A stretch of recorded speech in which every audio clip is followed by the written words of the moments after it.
done it. Dubai. Known for its sheer opulence, symbolic skyscrapers and a melting pot of cultures and cuisines, Dubai is the perfect place to kick off MasterChef's World Food Week. Check it out, guys. With its mile-long markets and sweltering heat, this Middle Eastern masterpiece will test the final 8 contestants like never before. Give me 1 minute, please. No, I'm serious. Have you ever tried cooking in a desert? Please welcome Matt Preston.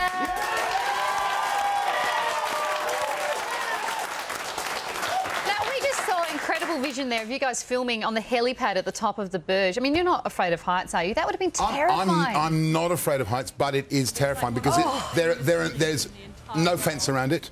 It's a flat panel, and the worst thing is that that you hop on, and then as the rest of the crew hop off for us a great helicopter shot, no one had told us that it's on gyros, that pad, so it moves. So everyone's gone off and say the whole pad went like that. I mean, George is like, it's going to go down. And it's 1,000 feet in the air, so it's a long way down. It's kind of. Was it windy? Are you talking about George again? I think it was windy. George would blow up these days. Not windy. George would just be. No, we flew George like a kite. It was really good. Make him swoop. That's good.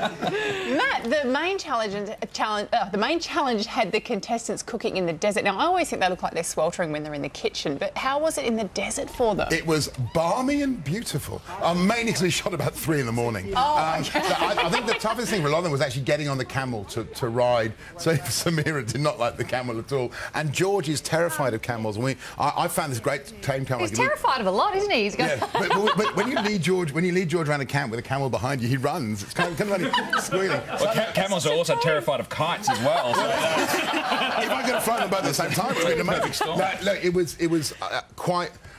The sunset you've seen the pictures of Uluru when it goes that lovely purple colour. If you imagine just miles and miles of dunes in that kind of purple-orange colour, it was absolutely like beautiful. Let's talk about the food. I went to Dubai once before, but I studied in Air Force Air Force Base. The food was all right, but I'm just curious, what is Dubai cuisine? What have they got? If you go to Dubai, the best restaurants tend to be Lebanese or Pakistani or Indian, because 90% of the population there is not Emirati. It's actually from outside of the Emirates. So you tend to find some amazing Pakistani restaurants and great Indian food. And Greg Malouf, one of Australia's great chefs who helps us with the challenge, he's now setting up a Lebanese restaurant there. So I mean that stuff is great. And then there's all this terrible like international chain from big chefs, that kind of big hotel, awful stuff. But the local stuff is great. Dr. Chris Brown and I had to do a job over there, and we bonded over saffron in the spice markets. Like, that place was the vanilla and it was amazing. The dried limes, they perfume the whole area, and that whole part of Dubai, when you go on those little wooden boats and pot around it, was great fun. Yeah, it was great. Not only is MasterChef massive in Australia, but it's massive overseas. I mean, it's been sold out to 170 countries around the world. You were mobbed over in Dubai. I think we got some footage of you being mobbed. That must be weird going over, the other side of the world or a different part of the world and being mobbed. Peter, it's like One Direction over there. We're fat and old One Direction. That's the future of One Direction. Yeah, no, it is strange. We met people from Swaziland. The weirdest one is walking past women in burqas and you hear your name. And you look round and you realise that they're talking about MasterChef because it's big in Saudi as well. Wow. So you have your picture. You have the same kind of the selfies with people in burqas.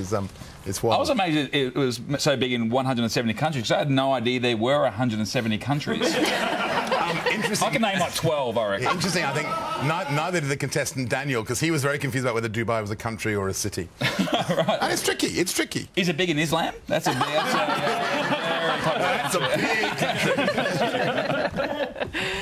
We saw some vision of George sleeping as well. Does he sleep a lot on the job? Gary and our phones, Gary's phone is about 70% food, mine's about 80% food. The other percentage is just George kipping. George is amazing. George could be here. You could not ask a question. He could fall asleep. We were having he will fall asleep anyway. He's got an amazing ability to recharge that battery. That's why he goes like the Duracell Bunny the whole time. That's why he can run all those businesses, because he recharges. I was going to say he's just tired because he opens a new restaurant every 3 days. Well, he's got to keep busy. Yeah. Well, World Food Week kicks off this Sunday night on MasterChef at 7:30 right here on 10. Would you please thank Matt Preston? Stick with us, we'll be right back. Don't go anywhere.